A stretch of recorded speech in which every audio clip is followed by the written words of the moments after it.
welcome back to the Mother Gaia podcast. I'm so happy that you're all here today. Just to start off, this episode, like all others before it, is sponsored by the Mother Gaia merch store. You can go check it out at redbubble.com/people/Mother Gaia, and you can pick up t-shirts or sweatshirts or whatever your heart desires. Today we have a very special guest. He has thousands and thousands of followers on Twitter. This is at Tweet of Spirit. Is that with the underscore? It is, yep. Yeah, I used the underscore because the old account got restricted, so. Right. Well, thank you, Spirit, for coming on here. I'll Yeah, make sure to absolutely. leave a link to your account in the description below. How are you doing today? Really good. It's good to be here. It's good to talk with you over the phone. I know that we have definitely interacted frequently on Twitter, so it's good to hear your voice. Thank you. It's been almost a year now. We're catching up on the 1 year anniversary of when I started doing my comics, and that's about the time that we started interacting. Yeah. I think it wasn't too much longer after that I requested specifically that you create a comic book character for Tweet of Spirit, and then it was a Nazi slashing bird, so Yeah, or a burb, as some people would refer to him as. Yeah, I remember that. That was really funny because I remember getting like I was talking to Satan and Jesus right in the beginning, and they were like, just do whatever you feel like. And then the fact that you shouted me out, you were like, hey, we love the comics and we want to see what you can do with us. And I was like, that is so cool. So I put as much work as I can into it, and Spirit's actually one of my favorite characters to have in the comics. I use him pretty frequently. The last one that you did was great. I thought that was hilarious. For the bourgeoisie. Yeah, that was really funny. I'm a big fan of your comics. I read them as often as I can. So yeah, definitely. So let's see. Since we're on the topic, how about you tell me about your character, where the idea came from, what your goal was, what inspired you to choose the Holy Spirit? Yeah, so it's an interesting kind of background story. So originally, well, let me just kind of get into how I got into Twitter just in the first place. So I was not big into Twitter or anything like that. And then once Trump actually won the election, that's when I kind of recognized the power of social media. And I felt like I needed to kind of be a part of that in order to help influence things in the other direction. Totally. So and that's just kind of how I got involved with Twitter just in general. And I basically what kind of ended up happening was I was just kind of had my own account and was doing my own thing. And a friend of mine and I decided, why don't we, what happened was that, do you remember when Trump did the whole thing where he wrote out a tweet and then it broke and then he just had that word confetti in there? Yeah. Do you remember that? And then he sent it out and it was sitting on there for 16 hours and nobody even told him or anything. Yep. I remember that.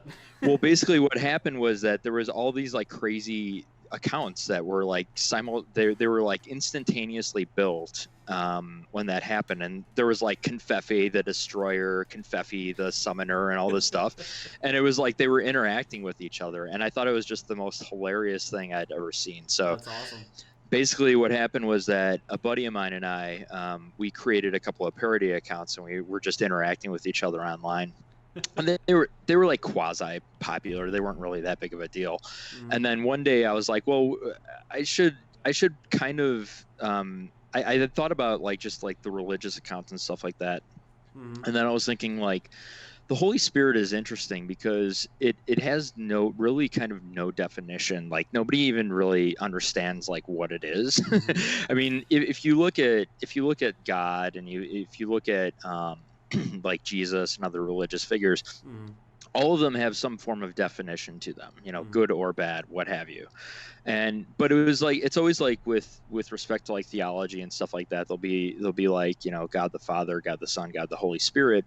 And it's kind of the Holy Spirit's just kind of this redheaded stepchild that hangs out, you know what I mean? You don't know what is it? Nobody Yeah. even understands like how do you define it. And there's a couple of Bible passages on it that like kind of loosely acknowledge it. And one of them obviously of importance is the creation of Jesus, right? Right. But I Yeah. mean, outside of that, there's not really a ton there.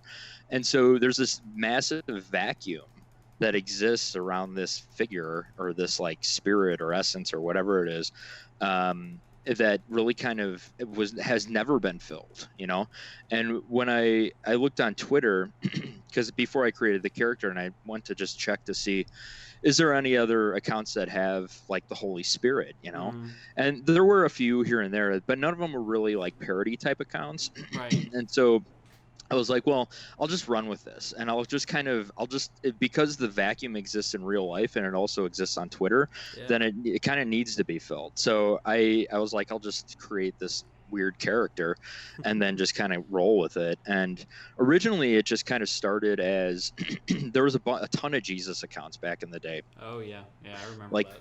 Yeah, like May, June 2018, right? And they would all kind of like get together and interact with one another. And then what would happen is I would jump in there and I would just say, I have been summoned. And that's kind of how the Holy Spirit started. And then, all the Jesus accounts would be like, oh my God, this guy again, like, get out of here, Spirit, And I would just be like the punching bag, which was a perfect role for the Spirit, because it's just, what is it, It's the redheaded stepchild. Exactly, right. It's like the kind of the thing that nobody wants around, but it's still there, like you can't get rid of it and stuff. Awesome. And that's kind of how it started. And then what happened was that, and it is similar to your story, how you just kind of created a comic and then overnight you had 50 new followers. Yeah. What happened was the Tweet of God account, like the big one that's got like 6 million. Yeah. He posted something, and then Son of God and Man, our buddy Jesus, who's been ostracized from Twitter about 8 times. Very realistic to the typical story of Jesus as well. Right, exactly. he's been crucified many times, but he just replied to the Tweet of God account, and then I replied to the Jesus account, right? And it was absolutely nothing. I mean, I just replied something, and I literally went to sleep, and then the next morning I woke up and I had 1,000 new followers overnight. Wow. Like 1,000 people liked. Yeah, it was crazy. It was like somebody had replied that I'm following God, I'm following Jesus, I may as well follow the Holy Spirit as well. And then all these people started following the account, and I was like, holy cow. So that's kind of when things shifted, because I thought to myself, well, this may be like a kind of a niche thing, you know what I mean, that people can kind of get into and stuff. Definitely. But it was still like the character didn't really have too much definition yet. It was still like in the stages of evolution. And I mean, technically it still is, but Always it wasn't right, exactly. And but it wasn't until like probably like late summer 2018, and I just tweeted this thing out, and it was just like, you are all of me and I am all of you, except Nazis, fuck them. And that was it. You know what I mean? Like, and then that tweet just like blew up. And then I was like, okay, so now I have like some form of direction for this character. Like, so that sparked the Nazi Thrasher. Right. Exactly. That we now know. Yeah. And I mean, and it's all like interrelated, because the thing is that, that is me, you know what I'm saying? Because it's not, that is the character, but it's also me.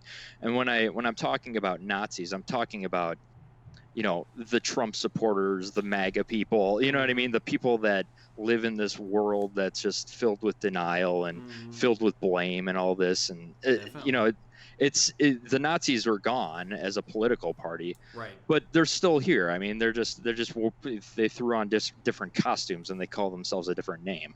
So, and from the Proud Boys or something like that. Yeah, well, or whatever. I mean, like, you just look at Trump supporters. They're completely think it's totally acceptable to lock up children inside of cages and stuff like that. Like things that are unacceptable, Totally. And it's just that boiling of the frog and so forth. So, but I mean, like the reason why I capture it under that title is because I know how Twitter is, and if I'm just like attacking Trump supporters on a daily basis, then they're going to come after me. Twitter's going to come after me, you know what I mean? Yep. And that's not what I want to do. So I kind of just put it all under that umbrella, you know. So, but yeah, I mean that's kind of where it went, and I like it. Yeah, I think that's a very awesome story, and it was.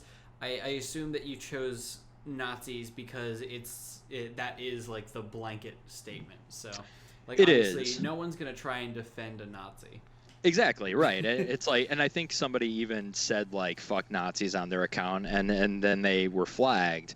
And then Twitter came back and they were just like, we don't see anything wrong with this. And I'm like, okay, good. Now I know that this is fine, you know? That's awesome.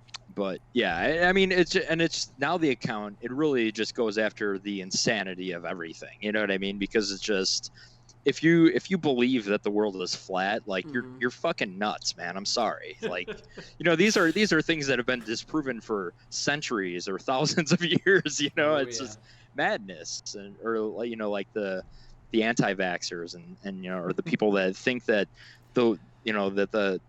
that man-made global warming isn't a real thing, you know, when you could just see it with like basic observational skills. Like you don't even need the science, you know. I mean, it's nuts. There's a couple characters that I have to be really like careful with, like when I use them in my comics. Like there's one that's just like the boomer, then there's one that's just, it's a red character that says "Make America Great Again," and then it has the MAGA hat on it. Yeah. The flat Earth obviously is a prominent character in the comics, but like you got to be really careful with those because like usually they're just, when I do use them, they're just supposed to be like the butt of the joke because it's not actually like threats or insults or anything like that. Yeah. But the one time when I did get banned back in February, it was because I was making fun of like flat earthers and climate change deniers and MAGA people and all of them. And so I actually ended up making a comic about how that one was the violation out of all of the things that happen on Twitter. I know, it's total just madness, you know, and the way that Twitter is completely fine with these accounts that are verified, and they spread hate, you know what I mean? A lot of them are white nationalists and stuff like that, and they could just get away with whatever they want, you know, because in the eyes of Twitter, it's all good, you know. But it's sad. I mean, you know, it is a microcosm of just kind of the way things are in real life. But I mean, as long as, I mean, you could argue really that Twitter's platform gave Donald Trump the presidency, you know. I definitely think that it has. And it also saved him from the investigation too, because he was constantly able to, you know, dictate whatever the media was talking about simply by sending out 6 tweets in the morning, you know, and that would be exactly enough to throw it off. Yep. Yeah. They feed right into his catnip, you know, and that's it's a problem. I mean, and Twitter just is completely fine with it because, you know, he's got 32 million followers or something, or 64. It's up like there. So you posted the other day about it was like, however, you get 100 likes and then I'll release a new fact. Every 50 retweets, that'll be an extra fact. Yep. One of those I noticed was you have a degree in political science. Yes. What made you decide to go into such a aggressive field nowadays? Nazis. And I say that, and it sounds like a joke, but in reality, it kind of is true in a certain sense. So, I was actually working, and I got injured at my job, and basically what ended up happening was a drill bit snapped and it hit me in the eye. It was like a really nasty injury, and I was, you know, involved in this career and doing engraving and all this stuff, and so basically it completely ended my career and what I was doing. and I was on the sidelines for a while, and I just had to kind of make some life decisions as to what it was that I was going to do. And I really kind of had no clue what I was going to do. But I was pretty uninspired by what was kind of taking place. You know, you had the war in Iraq and everything, and there's like stuck in this quagmire out in Afghanistan, and just like kind of this general sense of powerlessness, right? Definitely. Because it's just people are making decisions, and it kind of doesn't really matter what you think. They're just going to do them anyway, you know, and it affects people's lives. So, and I basically what happened was I was actually just watching a show on the History Channel on the you're gonna like laugh your ass off when you hear this. It was on the rise of Hitler.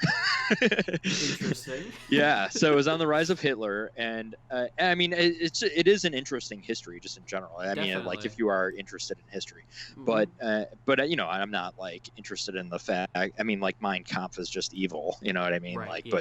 but it really focused on like his awareness as to how to shift like a democratic system, you know. Oh yeah, he was, despite how terrible he was a really good like public speaker. He knew how to turn a crowd. Yeah, he was a great orator, and he was intelligent. You know what I mean? Like he knew what he was doing. But the thing, it was really just more of an observation from a historian, and he said that what Hitler had realized was that in order to change a system, you have to become a part of it. And that when that guy said that on the show, like kind of the light bulb went off in my mind. You know what I mean? Like there's all this stuff happening in the world, and I disagree with a lot of it, but I feel powerless to change it. What is it that I have to do? I have to become a part of it. You know what I mean? So that's what drove me. So it's like kind of like a very negative example, but it like inspired me to do positive things. You know what I mean? Like, no, yeah. I think that when people see the worst parts of the world, that's when they use that to grow and expand and help other people. Yep, absolutely. So I went to, I decided to go to school and study political science. And I didn't want to just be that guy that graduated with a degree in political science. And then I was just kind of like, what am I going to do? So I did a lot of extracurricular type stuff. Like I interned over at the United Nations. Yeah, no, it was great. And then I studied abroad in Australia. Intern for a congressman and stuff like that. So, but I just really wanted to be engaged in the process and just the experience of college, which is a very great experience. Definitely. Obviously. So what you said that you interned or you studied abroad in Australia. How'd that come to be? Well, I mean, it's an amazing country. I just wanted to kind of learn about a new culture and, you know, just kind of gain that exposure to something different, you know. And I definitely learned a lot just from being in another country. I think that one thing that Americans don't realize about themselves is that they're very, very isolated from the world, you know. Oh, yeah. And it's, you don't really, and like you can visit another country and then come back to the United States and still not really realize that. I think that, you know, in living in another country for a period of time, I really came to become very, very aware of the fact that the oceans that separate the United States from the rest of the world, for the most part, you know, Canada is very culturally similar to the U.S. And, you know, Mexico is different, but it's just kind of like, okay, I'm visiting Mexico and then I go back. You know, a lot of people don't live in Mexico or anything like that. Right. Yeah. It's very eye-opening. You know, I remember I said something, and it was like the most trivial thing ever.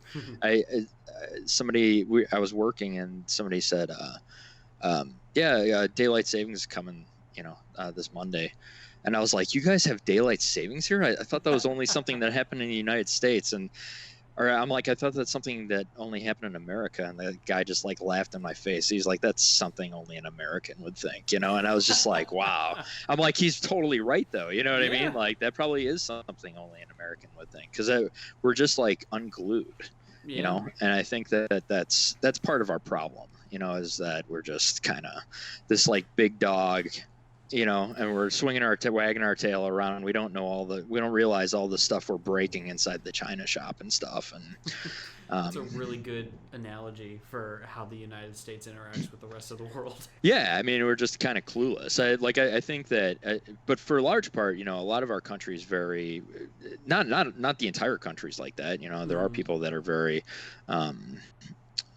just mindful of the impact that we have on the world. And I think that with the awareness around climate change and global warming, that's also coming into play too, because it's just like climate. The world doesn't care about the fact that you're some country. You know what I mean? Like if you're dumping a ton of shit into the environment, that's impacting everybody. You know what I mean? That just messes up the entire planet. Exactly. Right. Yeah. And there are no boundaries. I don't know if you knew this, but before I was making comics, the only reason that I made the Earth account was because I wanted to talk about like climate change and try and like get people aware of it. And then it was like right after Christmas when I decided to make my first comic, and I was like, okay, so now I'm getting people coming in, like seeing the comics, and that's what grabs their attention, and then they stay because I'm yelling at them to pick up trash every morning. Speaking of climate change, do you know Greta Thunberg? Yeah, she's that the young. She's the girl, right? That like just did the testimony yesterday on Capitol Hill, I think. Yeah, and she's like a strong advocate for like fighting against climate change. Mm-hmm. She is a 16-year-old Swedish girl that last year decided that she was going to go on a strike, be outside. Like she wasn't going to go back to school until the Swedish, I guess it's like a parliament or a congress or whatever they have there, until they actually did something. And I don't know if you ever watched any of the videos of this girl talking, but I want her to be a politician in the United States. Yeah, I know, right? Because it's very matter of fact. She doesn't leave any openings for people to make backhanded comments. She knows what she's about, and she's been going like all over the world. I think she's spoken in like at least 50% of European countries, and now she just came to America, and Helios actually got to meet her. She lives in Washington. Oh wow, that's awesome. Yeah, and she's a journalist, and she actually got to go up and meet her, and she said that she felt awkward because she's this 24-year-old that was going up to this 16-year-old so excited to talk to her, but it was incredible. I think that she is doing the work that hundreds should be doing, millions should be doing. Right, I know. If it all could change today, if you, it's just that people have to make the decision to change it, and you could shift it back in the right direction. It's just the will isn't there. It's what's sad is that I think that the will is there among.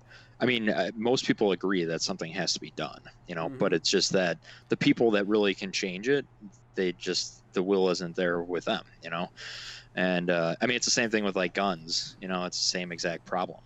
You look at the country, what is it? It's crazy. It's 89% of people agree that there should be stronger regulations on gun control. It's the people that could be doing things about it are the ones that don't care.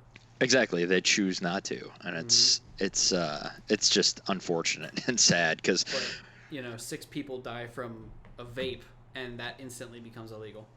Right, I know. Well, it was somebody else had given a statistic. It was one child died from a lawn dart, and then they instantaneously made them they made them illegal, or they made them they regulated them or changed them in some way, shape, or form. Yeah, I think in most of the United States, lawn darts are illegal. That's actually, how they have tamper-proof medicine tops. You go to the store, you pick up an ibuprofen. Yep. Yes. So those are tamper-proof, and the reason that like happened was because back in the 80s there was a guy that was going around and just like taking like a syringe of like cyanide and like pushing it through the top of the thing, and that was literally it. So everyone talks about how great it is that they have these tamper-proof medicine bottles, but it only became like a one-time thing that had never happened before, and that it was just that one instance. Yeah, and it just goes to show that you can change things if you really want to, you know. Timothy McVeigh, right? The Oklahoma City, I mean, bombing, how many regulations are there on fertilizer? You know what I mean? Just because of that one incident. And yeah, it's, and I'd like to say I wonder why they are like why some of these issues are like they don't act on them, and it's pretty much clear the answer is money. People are getting money from these things, and so they're not going to make them illegal. Right. Yeah, Like, it's corporate interests, special interests, right? I mean, like, and the NRA, it's all it is. It's like a beat up dummy. You know what I mean? Yeah. Like, because a lot of people point to the NRA, but the NRA works on behalf of gun manufacturers. Gun manufacturers funnel money into the NRA so that the gun manufacturers have cover, right? So they just set up this test dummy that everyone beats up on like a piñata. Right. But it's the gun manufacturers that are the problem at the end of the day. They're the ones that are making the guns and really getting the money out there to politicians. And it's the same thing with tobacco. Like Marlboro was one of the biggest like supporters of Juul, and then Juul became an issue, and people started. There was a big spike in Marlboro stocks, and it's it's they don't have to worry about these things because people are always going to be like putting money into that. Yep. Yeah, and 10 million people a year die from smoking. I mean, it's not even close. It's crazy. There's big problems and big money in those problems, and that's why they're not going away. Yep. Yeah, people need to choose to they have to just make different decisions. I have more faith in the upcoming generation because they're the ones that see they're the ones that seem to. I mean, the reality is they have to live with the consequences, right? Exactly. I always laugh because it's always the boomers and the millennials. They're always pointing the finger at one another and stuff like that. But it's really kind of the generation that's under them that is experiencing the consequences, mostly of the actions of the boomers. I'll point the finger at the boomers too. Yeah. Because they're the ones that just kind of took everything and just like, all right, we're just leaving the garbage behind, sort of thing. Yeah, there was I think there was a statistic that came out, and I don't remember where exactly it came from. It might have come from the Washington Post, that we have officially passed the point where there are more millennials and Gen Z people that will be voting in the 2020 election than there are boomers alive. Wow. Yeah, so I hope I hope and pray that we can keep moving forward from there. I hate to give forward my preference, but I don't know if you've noticed there's a candidate that I really like running for president named Andrew Yang right now, and he has a kind of like a campaign slogan where it's not left, not right, but forward. And I think that I don't care who you vote for. I think that that's a policy that people really need to realize, is that we've had a two-party system in this country for 250 years, and it's not making it any easier. Yeah, and it's extremely hard to break too, because they build laws specifically to uphold that system. It's like it's one of the only things the two parties agree on anymore, is making it next to impossible for another candidate from a third party to even be involved in anything. Definitely. I don't know, maybe like you said, maybe this next generation is going to turn things around, but we're just going to have to wait and see. Yeah, I think that they are already, right? So Oh like yeah. if you look at the kids like from it was Stoneman Douglas, right? Mm-hmm. Like I mean they've already even if they had only made the changes to the gun laws or help influence that process in the state of Florida alone, they Mm. still would have made more of an impact than I think really most people have. You know what I mean, over the course of a very very long time Right. historically. And now they're like kind of now it's like going national, and I feel like just the debate has shifted, in a direction that's hopefully that we're going to make some positive progress, at least on that front. Definitely. Speaking of progress, or in this case, lack thereof, did you hear about what happened with Justin Trudeau? I did, yeah. That's just kind of an unfortunate situation. I personally, I really liked Justin Trudeau, and I liked the things that he has done for the country of Canada. But you know, admitting to two instances of putting on blackface, and then earlier this morning on, I hate to date the episode, but September 19th, there was a third one that came to light. It was like a video of him just like in a college classroom with blackface on. Oh God. And, he said that he didn't know it was racist, but at that point, someone had to have told him. Like, he had done it multiple times with multiple groups of people. Yeah. So it's, how does someone deal with knowing that someone has done that? Like, he's still the prime minister. He's not going anywhere until the elections are over. But like, how does someone deal with knowing that someone they've looked up to has done something so stupid? Yeah, I mean it's hard. It's hard to do that because it's when you like look up to somebody like that and then you find out this thing about them and then they clearly mishandle the explanation. That's just not it's just not a good explanation. I mean, like, you just own up to it. Like, you were young, you were stupid, you made Mm-hmm. bad decisions, and then you just take ownership of the fact that it happened and stuff, and then you move forward. Mm. But like, now it's just becoming this convoluted shit show, and you know what I'm saying, and then it's Yeah, just going to become a definitely. problem because then you start losing more respect for him Yeah. because it's like, I really respected you, I respected the things that you did, then I found out this thing about you, and now you're not really explaining it that well, so now I'm starting to even question your honesty, you know what I mean, like, about the Right. entire situation, or your honesty as a person in general.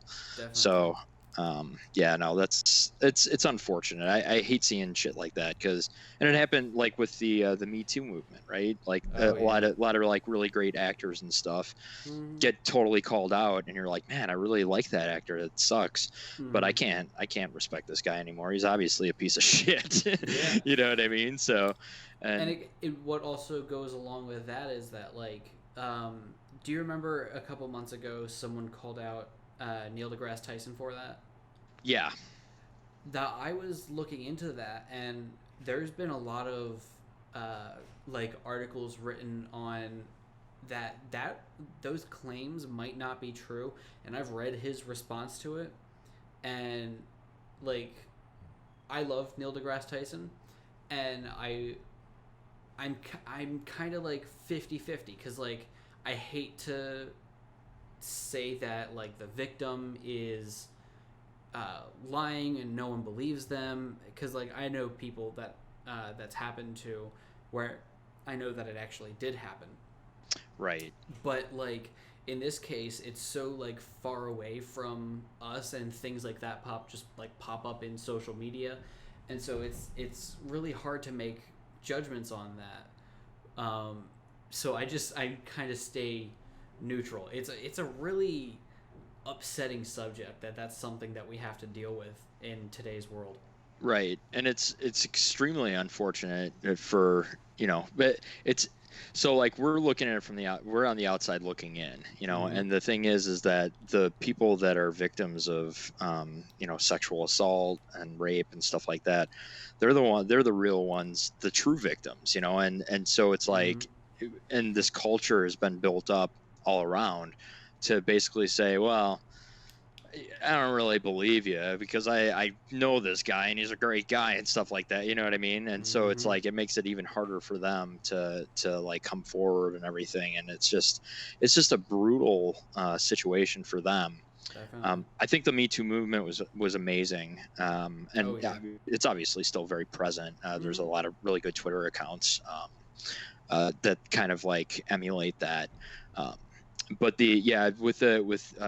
with Neil Tyson, I think that I'd kept tabs on that too. I think Mm-hmm. didn't like Discovery or something like that do an Yeah. independent investigation on him, and Mm-hmm. it came up that nothing really shook out, right? Right.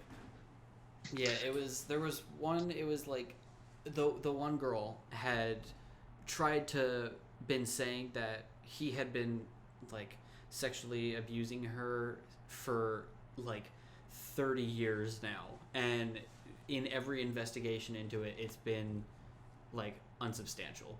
Right. And So, and even after all of that, we still don't know. You know what I mean? mm, The only people that know are him and her, and that's it. mm, And all we can do really is take them both at their word, but it's hard mm, to know like what the truth is because neither of us were there. None of us were there, right? It was just right. those two.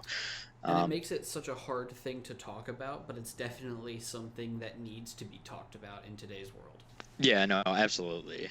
I think that the more people talk about it, the better it is, Mm-hmm. because I think that there's a lot of things that people accepted as social norms, Mm-hmm. which to women are unacceptable. Right. But it's just that because they were accepted as social norms for so long, that people just didn't realize that they were not acceptable, that the behavior wasn't acceptable. Yeah, So I definitely. think that the more people are open about it and the more they talk about it, the better it is for everybody. I think so too. I completely agree. Um, Speaking of that, there's a section that I like to do on my podcast called "What Did He Do?" and that is basically where we just discuss things that Donald Trump has been doing over the last week. Um, have you heard anything about the whole whistleblower situation? So I just only today. So I think there was an article out of the Washington Post, right? Mm-hmm. Is that what happened? Yeah. And basically he was having a phone call with some foreign leader, is what I It was actually multiple foreign leaders. Let me see if I can okay. pull it up because it's the issue is that someone in the White House filed a complaint that Donald Trump had made uh, a like commitment or something to a foreign leader, Yep. and and I you probably know better than I do about the term whistleblower being like in political science. Do you think that you could explain it a little bit? Well, I mean, the best like definition that I understand it is like an insider that provides insider information Mm. to the appropriate authorities when they think that there's misconduct that's being essentially that's taking place. That's Okay. that's the kind of the best definition that I could probably assign to it. Okay. Um, that definitely helps. It says that it was conversations between Putin and the here it is from Kim Jong Un, the leaders of Pakistan, Qatar, and the Netherlands. So you know, the Netherlands, that could probably just fit in with Trump having a hissy fit about not being able to buy Greenland. Um, but, a couple weeks ago, there was him claiming to have invited the Taliban into Camp David, and then also, just the whole presidency involving Russia situation. So any foreign leader that he could be talking to, that could be like an actual problem, right? Yeah, absolutely.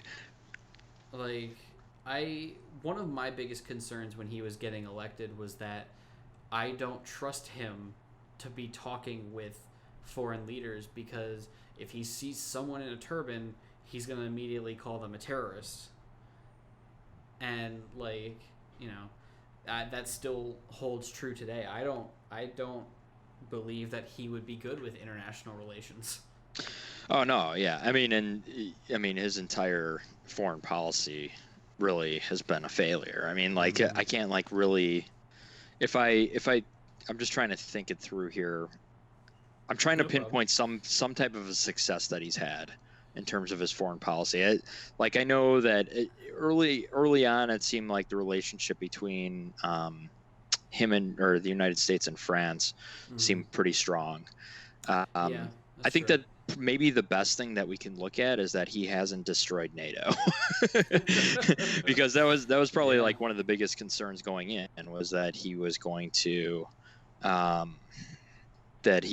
basically just remove the United States from NATO, right? And that would have been insanely problematic. But I mean, like, maybe that's one thing I could say that he's kind of helped a little bit, is he's like kind of pushed those countries to donate more money towards NATO, which is not really a Trump specific policy. That's something that other presidents throughout, I think, essentially really since the creation of NATO have always pushed for, right?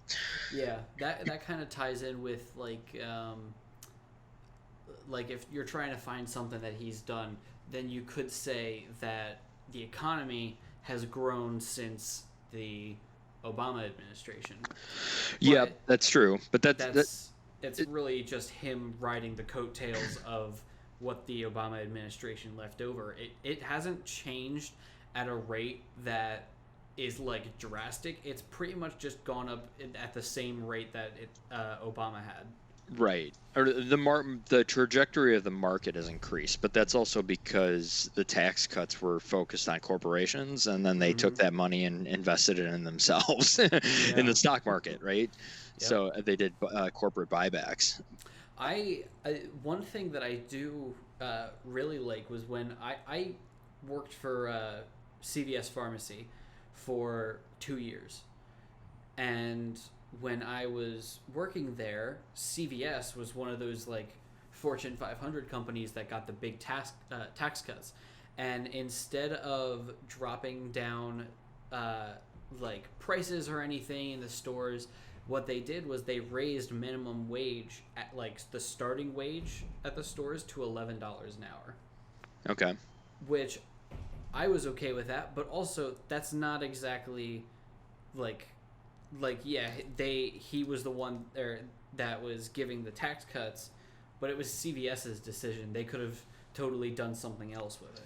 Right. Well, and also I would question like what was their specific motivation behind that, because I think that they're aware, right, is that having a Republican president with a Republican Congress is going to help their financial interests. So it's it looks good on the surface to give a nice minimum wage raise to people that are, working with the company too. And I think that was kind of the same thing with the bonuses and stuff that I think AT&T gave out, and there were some other companies like that. Isn't that funny how corporations always seem to work with Republican-led politics? Yeah, I mean it's in their nature, because and not every single corporation's like that, right? So there are, I mean, like Andrew Yang, right? He's an entrepreneur, and he has his own business and everything like that, and he's not like that. He's very pro-capitalist, and he has kind of his own vision for what capitalism means. But it's the nature of businesses to survive. And definitely. When you're existing in a literally a market-based system, that you have to stay competitive. The only way to do that is to make more money than other companies. You know what I mean? So like you're gonna turn to the people that help you make more money. You know. Mm-hmm. So Definitely. All right. So next, did you hear that he is suing the accounting firm that he's been working with for like a majority of his life? I did not, but it doesn't surprise me. What's the reason behind it? So I forget who it was exactly, but they subpoenaed his tax returns and his accounting forms for both him personally and Trump Enterprises. Okay, that's what I figured, because it's always, he's always the counterpunch guy. So like if somebody comes after him, then especially in a legal fashion, then he just files a lawsuit. Like that's what he's always done from a business perspective.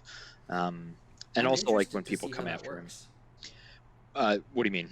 Like the idea that they're trying to do is that they want to see, if he's actually committing tax evasion or fraud or something along those lines. But would that help? Because there's a huge gray area in the Constitution where it's not certain if a sitting president can face criminal charges. The general idea is no, not really, but it's not very specific. So if they do end up getting his tax returns, what are they going to do with it? Yeah, I don't know. I mean, but a sitting president, right? There are open questions about that. Whether or not a sitting president can like face any legal consequences. Mm-hmm. We know for sure that a former president can, right, face legal consequences. Right. I think that it honestly, and this is going to sound like conspiratorial, which is kind of funny coming from me because I'm somebody that's very anti-conspiratorial, but it wouldn't not shock me at all if Donald Trump literally resigned from the presidency the day before like his term ended, and then had Pence essentially like pardon him of any crimes, because that is something that you can do. That is something that you can do. Yeah. Interesting. Ford did that with Nixon, I know. Because I mean, you could basically just like wipe the slate clean. Like you are not guilty of anything involving any investigation whatsoever, right? I don't know. That's at the federal level, though. I don't know. Right. I don't think that that applies to the state level. Although I'm not a legal scholar either, so. Right. Yeah. All right, and so that covers the "What did he do?" section. Now, we're coming towards the end of it. I like to do a thing called This Week in History. So this is just a couple of the most interesting things that I thought that people should know or could enjoy learning about, just to talk about, and I thought that we could discuss it a little bit. Yeah, sounds good. All right, so this week in history, Jim Henson, the founder of the Muppets, was born in 1936. I thought that was interesting. That was the 23rd of September. I love that guy. I don't know if you've ever watched some of his, like some of the things from when he was alive, or even his funeral was like the Muppets and like Sesame Street characters were like singing at his funeral. Oh, that's awesome. One of the saddest things that I've ever seen, but it was very cool. Sad but inspiring at the same time. Yeah, it was like Miss Piggy and Kermit and Elmo and Big Bird, Grover, all of like the big names. They were all sitting there. It was kind of intimate, but it was like there wasn't that many people there. There were a lot of puppets, and it was live streamed. Like it was on television. So I thought that was interesting, and rightfully so. He was like a A-class entertainer. He created things that people would love for generations. Yeah, I mean, like even to this day, there's Muppet and Sesame Street gifs on Twitter. You know what I mean? There's parody accounts devoted towards like those characters. Yeah. Who's your favorite Muppet? would have to say probably Cookie Monster. That's a good choice. I love Animal. Yeah, Animal's good. Animal's The good. drummer from Electric Mayhem. Yeah. I mean, the thing that's interesting about Cookie Monster, I mean, the guy's like obviously has a major addiction. You know what I mean? Like, Yeah. it's like, why doesn't anybody let this guy know? Like, hey, man, you've been overdoing it with a cookie, like to the point to where literally your name is Cookie Monster. You need to get some help. Do you remember back in like the early 2000s? It was like 2006 to 2009. Or I guess that was late mid 2000s, but he became like Vegetable Monster. Oh God, I think I do. Yeah, was he like green or something? No, it was. Did just he the retain same. his color? Yeah, But he retained his color, but he was just like, it was a part of the whole like healthy eating and green plate thing where it was like he was like making the transition into Vegetable Monster, but he was still called Cookie Monster, but he was like trying to eat healthier. Right. And then they were like, he's a character. If your kids are like addicted to cookies, then that's the parents' fault. Right, exactly. Yeah. I mean, it's like if you can't like differentiate the fact that this is just, it's a Muppet. I mean, it's the same as the others. Yep.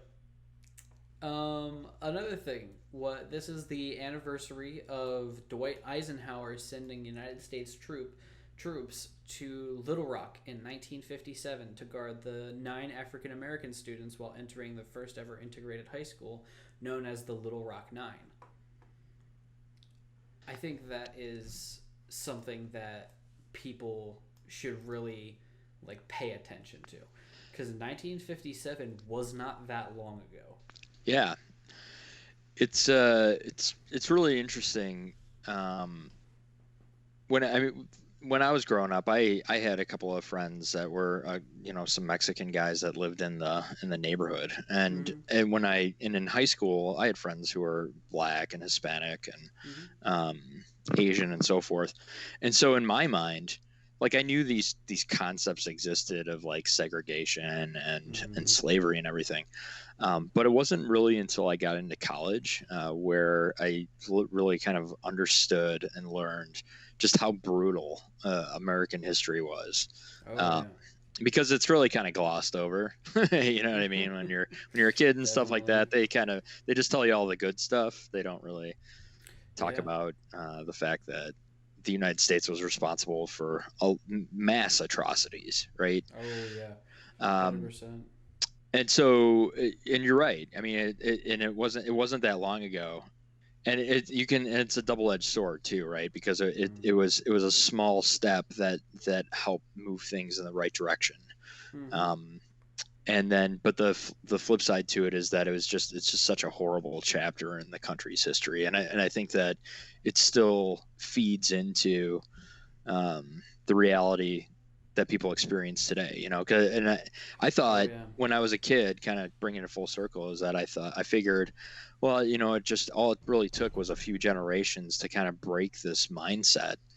But once we kind of saw what happened with the Obama presidency, the reality really kind of, manifested itself. It came back. It was once we had an African American as president, that's when people started to have a voice about their hatred and bigotry, and it all like seeped back up through the floorboards, and now we're just kind of drowning in it.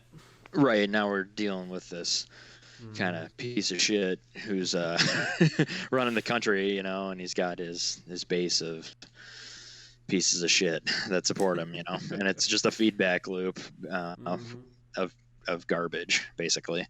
Definitely. So back in 1937, only a year after Jim Henson was born, on the same day was the German Chancellor Adolf Hitler meets with Italian Premier Benito Mussolini in Munich for the first time. And I thought that was like just you know, on one side of the world, Jim Henson is turning 1 on that day, and on the other side of the world, something that would become absolutely one of the worst situations. I feel bad referring to the Holocaust as a situation. Like, it was a tragedy. It was one of the worst tragedies in the entire, like, human history.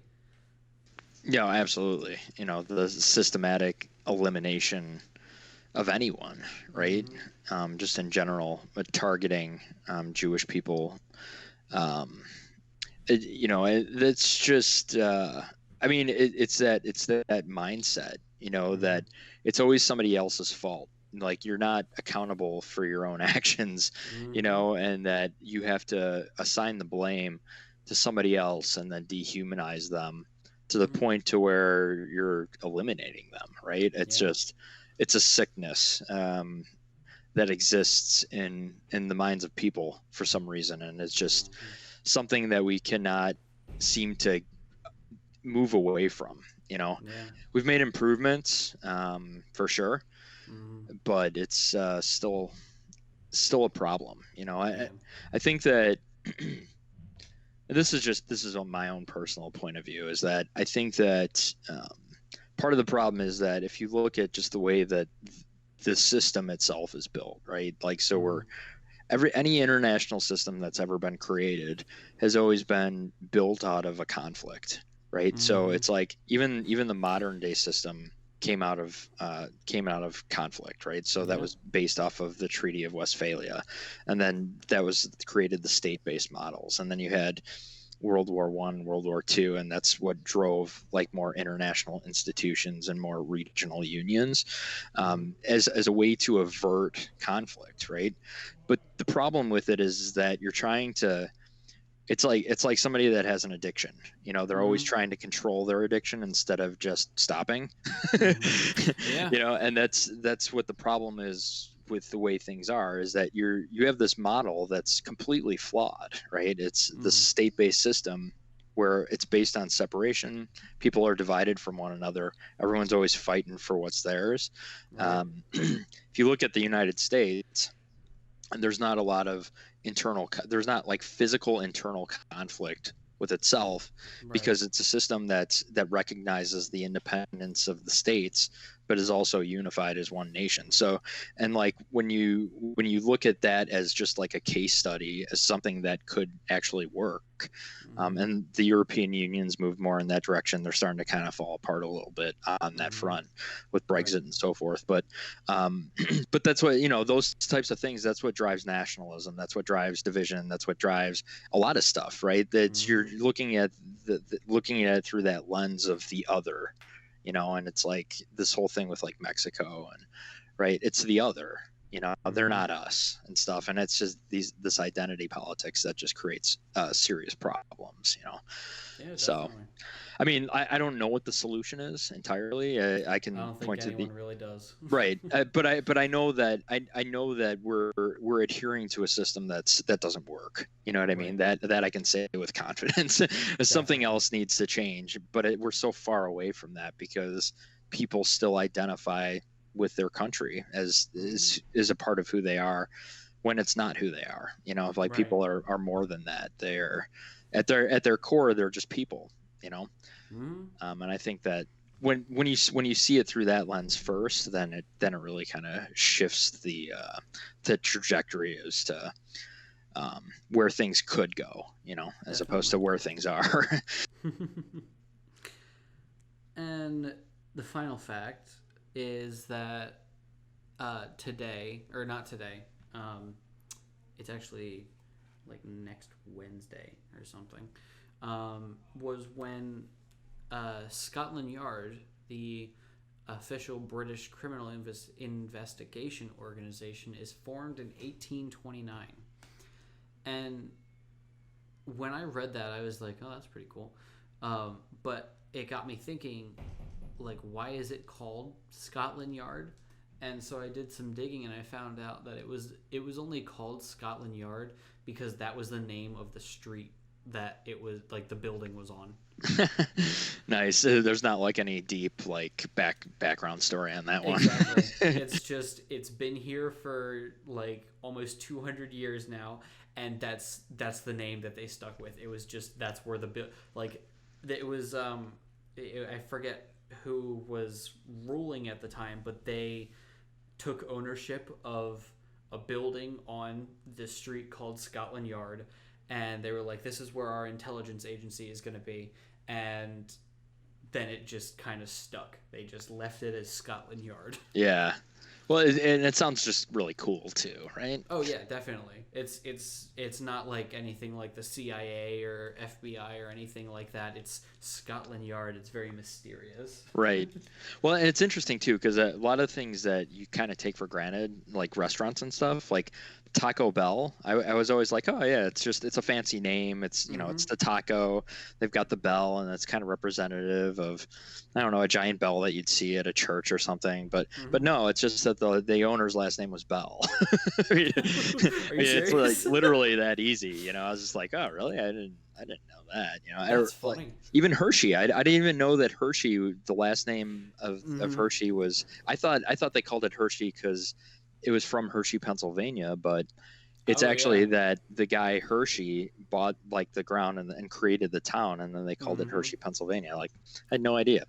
I'm actually, so I don't know if you knew, but I'm actually from Pennsylvania, and so I did know about Hershey. I've been there plenty of times. There's actually a giant statue of Milton Hershey, like at Hershey Park.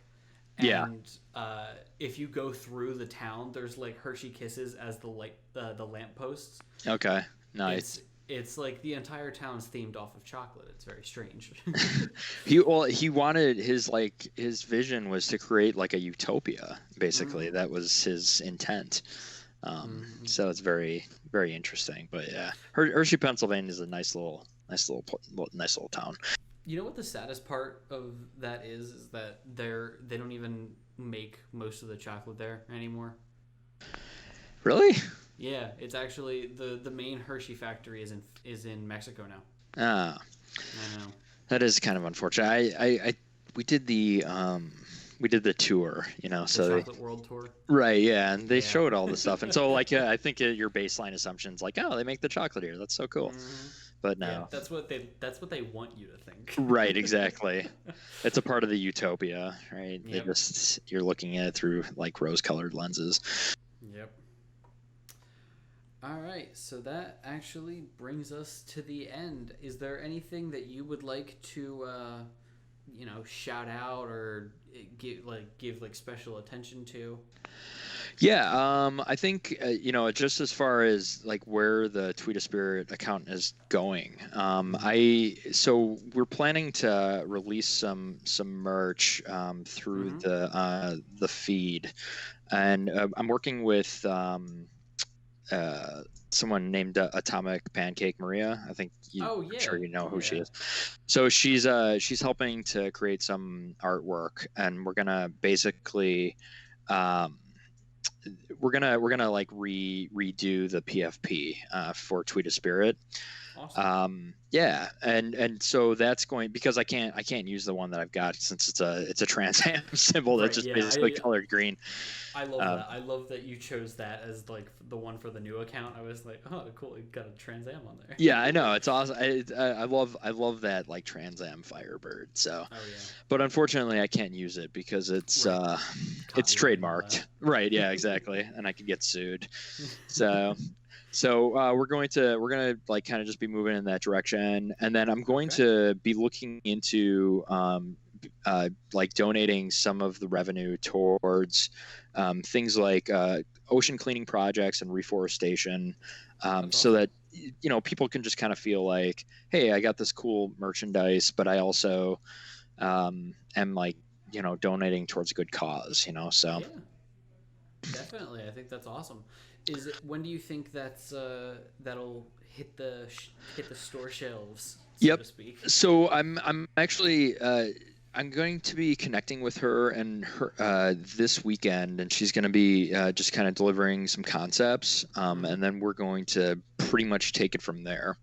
Awesome. But I think it would be cool to, not just, she's awesome in terms of like her artistic abilities, but also like just getting input from other artists. I'd love to have like just kind of a different array of merchandise that's really unique to the account, and just have a kind of a different approach.